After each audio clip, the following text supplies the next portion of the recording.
இந்த 100 நாள் மகாத்மா காந்தி வேலை வாய்ப்பு திட்டம் அதை மட்டும்தான் பேசணும்னு இருக்காங்க. அது இந்த மாதிரி போராட்டினாவெல்லாம் நடக்காது. அது என்ன பேர் மாற்றிட்டாங்க? VPG Ramji VPG. ஐயா கிண்டலுக்கு சொல்லலை, ராமன் வச்சு ராம்ஜி திட்டம்னு வச்சிருக்காங்க.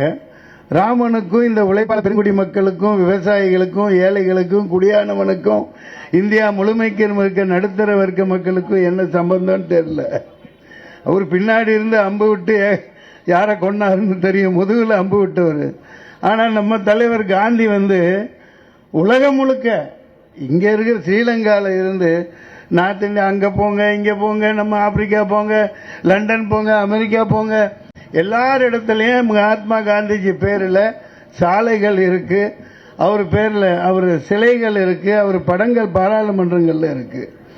அப்படிப்பட்ட ஒரு மாபெரும் தலைவன், சுதந்திரத்துக்கு போராடின தலைவன் பேரில் நியாயமா இருக்க வேண்டிய பேரை இவங்க மாற்றி வச்சா அது சாதாரண தப்பு இல்லை. இதை மட்டும் தூக்கிறதுக்காக கூட்டமாக இதை நான் பார்க்கல. தலைவர் அறிவித்த மாதிரி இதே கடப்பாரை இதே மண்வெட்டியோட இந்த ஆட்சி பிஜேபியை தூக்கி போடணும். இல்லை, வேற வழி இல்லை. அவங்க நியாயமான முறையில் ஆட்சிக்கு வந்தவர்கள் அல்ல. 2014 இருந்து 19 ஐயா ராகுல் காந்தி தான் வருவாங்கன்னு எல்லாம் எதிர்பார்த்துட்டு இருந்தோம். 24 எல்லாம் எதிர்பார்த்துட்டு இருந்தோம். ஆனால் அவன் ஆட்டோவில் மீட்டர் சூடு வைக்கிற மாதிரி வச்சிருக்கான். பயங்கர ஆட்டோ வச்சிருக்காங்க. பிஜேபி ஆட்டோ மீட்டருக்கு இங்கே இப்போ விளையாட்டா இல்லை. இங்கே பாருங்க, அந்த மோடி மஸ்தான் வேலை மாதிரி அங்கேயே அத்தனை பேர், இங்கே இத்தனை, இந்த கூட்டம், இதோ சிரம அமித்ஷா வருகிறார், அதெல்லாம் சும்மா. அதாவது அவங்க நிஜமாவே ஒரு ஃபைட் நடக்கிற மாதிரி, கடைசியில் இத்தனை பேர் ஜெயிச்ச மாதிரி. பயங்கர கிரிமினல் மைண்ட் அவங்களுக்கு. சாதாரண கொலகாரங்க இல்லையா. நாட்டை விடுதலை வாங்கி கொடுத்தவர் மகாத்மா காந்தி. அவர் வெளி வந்தவர்கள் ஆயிரக்கணக்கான லட்சக்கணக்கான கோடிக்கணக்கான பேர் உயிர் இழந்து இந்த சுதந்திரம் வாங்கி காங்கிரஸ்காரங்கள் அளவுக்கு உயிர் கொடுத்து, உயிர் பலி கொடுத்து, தியாகம் பண்ணி இந்த நாட்டை ஆள வச்சு அவர் ஒதுங்கியிருந்தால் அவரை கொன்னுட்டு அவருடைய கொலைகாரர்களால் ஆளப்படுற ஆட்சி. அவன் அதானே செய்வான். அவன் இதை தவிர வேற எதுவும் சிந்திக்க தெரியாது இல்லையா. அதனால விளையாட்டாக இருக்கக்கூடாது. நான் அதிக நேரம் எடுத்துக்க விரும்பலை. மிகப்பெரிய காங்கிரஸ் பெரிய தலைவர்கள், பேச்சாளர்கள் நம்ம ஹசீனானா பொழந்து கட்ட போகிறாங்க. நீங்கள் ஒரே இதுதான், இவிஎம் ஒழிக்கணும். அந்த அந்த டப்பா உட்டாலக்கடி இந்த கட கட கட கட கட கட இந்த கொட்டை உருட்டுவான் பாருங்க, அந்த மாதிரி இந்த மெஷினை வச்சுக்கிட்டு ஆடுற ஆட்டம். எப்பயோ கேரளாவில் ஒரு 10 வருஷம் முன்னாடி காங்கிரஸ் தான் ஒரு முன்ன சொல்லிருச்சு இவிஎம் மிஷின் வச்சு பண்ணலான்ட்டு. அவங்க பல நல்ல நோக்கத்துக்காக சொன்ன எல்லா திட்டங்கள்லையும் காங்கிரஸ் தான் கொண்டு வந்ததுன்னு பழிய போட்டுட்டு இவன் ஆடுற ஆட்டம் இருக்கு பாருங்க. ரொம்ப இதுக்கு மேலே தாங்க முடியாது. ராகுல் காந்திக்கு வயசாயிட்டே போகுது. இளம் தலைவர் சொல்றீங்க, அவரை வேகமா பதவியில் உட்கார வைக்கணும். உட்கார வைப்பீங்களா? உட்கார வைக்கிறீங்க. அடுத்த ஆட்சி ராகுல் காந்தி தலைமையில காங்கிரஸ் ஆட்சி தான் மத்தியில் அமையுது. திமுக அங்க மம்தா பானர்ஜி எல்லாம் இதுல இருந்து பிரிஞ்சு போனவங்க தான்ப்பா. மம்தா பானர்ஜி காங்கிரஸ்ல இருந்தவங்க தானே.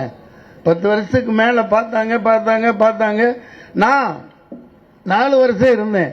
இவங்க அழிச்சாட்டி தாங்க முடியாமல் அவங்க மீண்டும் வராமல் இருந்தாங்க அரசியலுக்கு. அப்போ அன்பர் செய்யா தான் என்ன தெரியாதவங்களுக்கு ஞாபகப்படுத்துறேன். அவங்களும் நானும் டிக்கெட் போட்டு டெல்லிக்கு போய் 25th காங்கிரஸ் மீட், அதில் அவங்கள கட்டாயப்படுத்தி கூட்டு உட்கார வச்சு மறுபடியும் இதை இயக்க வச்சாங்க. அந்த கேப்பில் தான் இவங்கெல்லாம் வந்துட்டாங்க. அது நான் மறக்க முடியாத ஒரு வசனம். सूरज सुनिए आप, मैं कांग्रेस में था 4 साल, ராமமூர்த்தி சார் இருப்பார். அப்போ கொஞ்சம் இளமையாக பெண்கள்லாம் பின்னாடி எப்போ அவர் பின்னாடி இருப்பாங்க. அதனால என்ன அவர் கண்டுக்கலையே, என்னடா கூப்பிடலையே அப்படின்னு நானாக விலகிட்டேன். நானாக விலகிடுவேன். ஆனால் மறக்க முடியாத அந்த தருணம், அந்த அவங்க வீட்டில் நான் அழுதது. அந்த மீட்டிங்கில் 25th காங்கிரஸ் மீட்டில் போயிருந்தேன். அப்போ சோனியா காந்தி அம்மா தான் பேச்சில் ஒரு வார்த்தை சொன்னாங்க, मैं यही विवाह बनकर आई थी, मैं यही विधवा हुई. அதாவது நான் அப்படியே அழுதுட்டேன். யார் யார் அழுகாத ஆளே கிடையாதுங்க. இதே இந்த மண்ணுக்கு நான் விவாகம் செய்து திருமணம் செஞ்சு வந்தேன். இதே மண்ணில் நான் விதவையானேன். அந்த வார்த்தை மறக்க முடியாது. 35 வருஷங்களுக்கு மேலே ஆட்சி கட்டல இல்லை. இவனுக்கு அழிச்சாட்டியும் தாங்க முடியல. காங்கிரஸ் பேரிய கட்டவரை புரட்சியும் தியாகமும் பண்ணுறதுக்கு வேற கட்சியோ வேற இயக்கங்களோ நாட்டில் இல்லை. நான் அவங்க கூட சேர்ந்துக்கிறேன். எல்லாரும் சேருவாங்க. தமிழ்நாடு அரசு முழுக்க திமுக இதற்கு திராவிட முன்னேற்ற கழக அரசு நிச்சயமா ஒத்துழைக்கும். இந்த மிதவாத போராட்டங்கள்னால ஒன்றும் நடக்காது. இந்த 100 நாள் வேலை வாய்ப்பு திட்டம் 150 நாள் ஆக்கப்படும். மீண்டும் மகாத்மா காந்தி பேரிலே தான் இது இயங்கும். அதில் எந்தவித இதுவும் இல்லை. ஐயா சொன்ன மாதிரி கூப்பிடுங்க. நானும் 100 பேரோட தனி ஃப்ளைட் போயிட்டேன். விஜய் தான் தனி ஃப்ளைட்டில் போவாரா? நமக்கு போக முடியாதா? போடுப்பா, 4 சார்ட்டர்ட் ஃப்ளைட் அனுப்பிட்டான்னு அனுப்பிச்சிட்டு போகிறான். வந்து எல்லாருமே ஃப்ளைட்டில் போவோம். என்ன மேடம், ஃப்ளைட்டில் போய் மோதி எங்கே அது தப்பிச்சு ஓடிடக்கூடாது வெளிநாட்டுக்கு. இதே கடப்பாறையை கொண்டு அவங்க ஆட்சி, அவங்க அதிகாரம், அவங்க திமிரு. ஏன்னா எல்லா நிலையிலையும் மக்கள் விரோதம், எல்லா நிலையிலையும் மதவெறி. இந்த திருப்பரங்குன்றத்தில் பாருங்க, அட பாவிகள். அதாவது அம்பேத்கர் அவர்கள், முடிச்சுக்கிறேன், பேச ஆசையா இருக்கு உங்களை எல்லாம் பார்த்து. நான் மன்னிச்சுக்குங்க. அந்த பெரியாரும் அம்பேத்கரும் அப்பவே சொல்லியிருக்காங்க, பல வருஷங்களுக்கு முன்னாடி, நீங்க போராடி இடஒதுக்கீடு அது இதுன்னு வாங்கி படிச்சு முன்னுக்கு வந்து வக்கீலா நீங்க கோர்ட்டுக்கு போனீங்கன்னா கோர்ட்டு எல்லாத்தையும் அவன் கையில் எடுத்திருப்பான்னு சொன்னாங்க. எவ்வளவு ஒரு தீர்க்க தரிசனமான வார்த்தை பாருங்க. அட எல்லா நீதிபதிகளையும் வாங்கிட்டேன் இல்லை, அவன் வைக்கிறதுதான் நீதிபதி, அவங்க சொல்றதுதான் தீர்ப்பு. ஒன்றும் புரிய மாட்டேங்குது. அவன் படிச்சவனா படிக்காதவனா அது ஒண்ணுமே தெரியல. என்னமோ போட்டுட்டு வர்றாங்க. அதை பத்தி பேசவே மாட்டேங்கிறாங்க.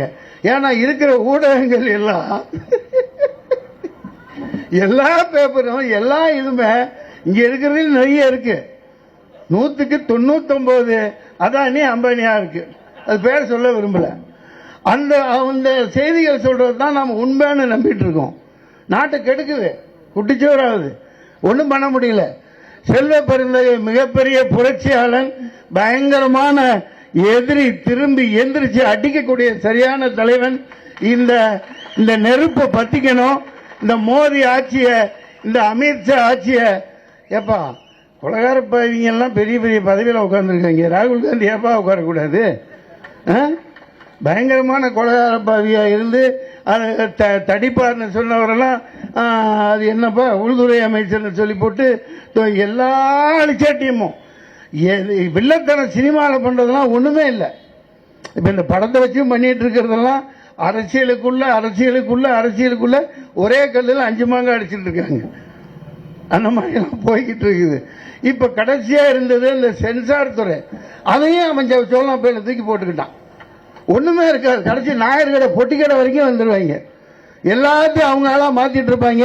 நீங்க தூங்கிட்டு இருக்காங்க, தூங்கிக்கிட்டு இருக்காதீங்க. நான் விடைபெறுகிறேன். வேறு சில வேலை நிமித்தம் செல்ல வேண்டி இருப்பதால் உங்களை வாழ்த்தி விடைபெறுகிறேன். सूरज जी, अब याद रख लिए, राहुल गांधी को 1-2 साल के अंदर प्राइम मिनिस्टर को देखना है, जरूर देखना है. 29 வரைக்கும் இவனுங்களை விடக்கூடாது. Oh declared KC Venugopal, I think last month in his parliament speechல பயங்கரமா டிக்ளேர் பண்ண அந்த மனுஷன், there will be a biggest movement against you very soon. அது இன்று எக்மோர்ல ராஜரத்ன ஸ்டேடியத்திலிருந்து கிளம்புது. இவனுங்களை தோல் உரிக்கணும். மகாத்மா காந்தியை தொடர்றதுக்கு என்னைக்குமே நினைக்க கூடாது. இவனுங்களை திகார் ஜெயில பாதி போடணும், பத்தாட்டி பாளையங்கோட்டையை கொண்டு வரணும், வேலூர் ஜெயிலுக்கு கொண்டு வரணும். ஏன்னா 12 வருஷம் ஜெயில இருந்தவர் ஜவஹர்லால் நேரு. மோடி ஏதாவது ஜெயிலுக்கு போயிருக்காரா? அவர் டீயே ஆத்தினது இல்ல. டீ ஆத்தினா சொல்லிக்கிட்டாரு. அங்க போய் பார்த்தா ஸ்டேஷனே இல்லையா. பெரிய கொடுமை. படிக்காத தச்சி தற்குறி ஜெய்சா பையன் கிரிக்கெட் ஆணை மிகப்பெரிய இதுக்கு தலைவராக இருந்து 8 லட்சம் கோடி சுட்டிட்டாப்ல. அந்த ஆளுக்கு பேட்டு பிடிக்க தெரியல. வீடியோ பார்த்துருப்பீங்க. அப்படி அடிக்கிறவரை அவரே உருண்டு விழுதுறாரு. இந்த கொடுமை தாங்க முடியல. सूरज जी आप समझ गए होंगे, यहाँ राहुल जी आते वक्त मैं कांग्रेस में ज्वाइन होना चाहता हूँ फिर से. அதனால அவங்க மனசு வைங்க. என்ன நான் விடைபெறுகிறேன் ஐயா. உங்களை பார்த்து ரொம்ப நேரம் பேசணும், நிறைய காமெடியா பேசணும்னு நினைச்சேன். ஆனா எனக்கு இந்த பேர் இயக்கத்தின் கட்டுப்பாடு என் கைகளை கட்டி போட்டிருக்குது. அதனால 100 நாள் இயக்கம் சாதாரண விஷயம் இல்லைங்க. ஏழைப்பாளைகளுக்கெல்லாம் ஒரு காசு, பாக்கெட்டில் இருக்க காசு. ஒரு அம்மா பேசுனாங்கல்ல கக்கன்ஜி, அது மாதிரி வீட்டில் அடுப்பு ஏதோ வச்சுட்டு போனால் அவங்களுக்கு 100 நாள் வேலை திட்டம் இவ்வளோ காசு கிடைக்குன்னா நாடார் கடையில் ஏதோ அரிசி பருப்பு கொடுப்பான். அந்த வேலையில் நீ வாய்க்கரிசி போட்டுட்டு இதெல்லாம் விடக்கூடாது. கண்டிப்பாக இது 29 வரைக்கும் இந்த தேர்தலை நடத்த விடக்கூடாது. இவங்களை புரட்சி பண்ணணும், இறக்கணும். மிகப்பெரிய போராட்டத்துக்கு தயங்க கூடாது. போராட்டம் தான் வாழ்க்கை. நீங்க ஒன்றும் பயப்பட வேணாம். நம்ம தலைவர்கள் எல்லாம் ஜெயிலில் இப்ப வீட்டு சாப்பாட்டோட நல்லா இருக்கு, நல்லா ரொம்ப நல்லா இருக்கு. முன்னாடி எல்லாம் அந்த அவங்க தலைவர்கள் பெரியாரு, அண்ணா, அங்க நார்த் இந்தியா வஉசி இவங்கெல்லாம் இருந்தப்பெல்லாம் சட்டி டாய்லெட் போடுறதுக்கெல்லாம் சட்டி கொடுத்துருவாங்க. ஒன்றும் இது கொடுக்க மாட்டாங்க. இப்போ எல்லாம் ஃபேன் போட்டாங்க, எல்லா வசதியும் இருக்கு. அது என்ன சைலேந்திர பாபுலாம் சீர்திருத்தம் பண்ணி சேலம் செல்லாட்சிகளுக்கு இந்த மோதி ஏற்று போயில 8 வழிச்சாலை ஏற்று நான் போயிருக்கேன். நான் எல்லாத்துக்கும் ஏதோ போராட்டம் பண்ணிக்கிட்டே இருப்பேன். அங்கே போகையில் நைட்டு ஒரு கிளாஸ் பாலெல்லாம் கொடுக்குறாங்க எல்லாத்துக்கும். வீட்டில் பொண்டாட்டியோட கொடுத்ததில்லை. அதனால நீங்க போராட்டத்துக்கு தயங்காதீங்க. புரட்சி போராட்டம் நடத்துக்கு காங்கிரஸ்காரங்க தயங்கியவர்கள் அல்ல. நாங்க சுதந்திரம் வாங்கி தந்ததே நாங்க தான். இந்தியாவில் மிகப்பெரிய பாரம்பரியமான கட்சி நாங்க தான். தொண்டர்கள் இல்லாத கட்சினெல்லாம் சில பைத்தியக்கார பயில சொல்லிட்டு இருப்பான். அடே எங்க ஆட்சிடா அது. இத்தனை நாள் நீங்க கோட்டை விட்டதுனால தான் இவ்வளவு நடக்குது. எல்லாம் கிளம்புங்க. ஜெயஹிந்த். வாழ்க தமிழன்னை, வாழ்க பாரத அன்னை என்று கூறி விடைபெறுகிறேன். நன்றி.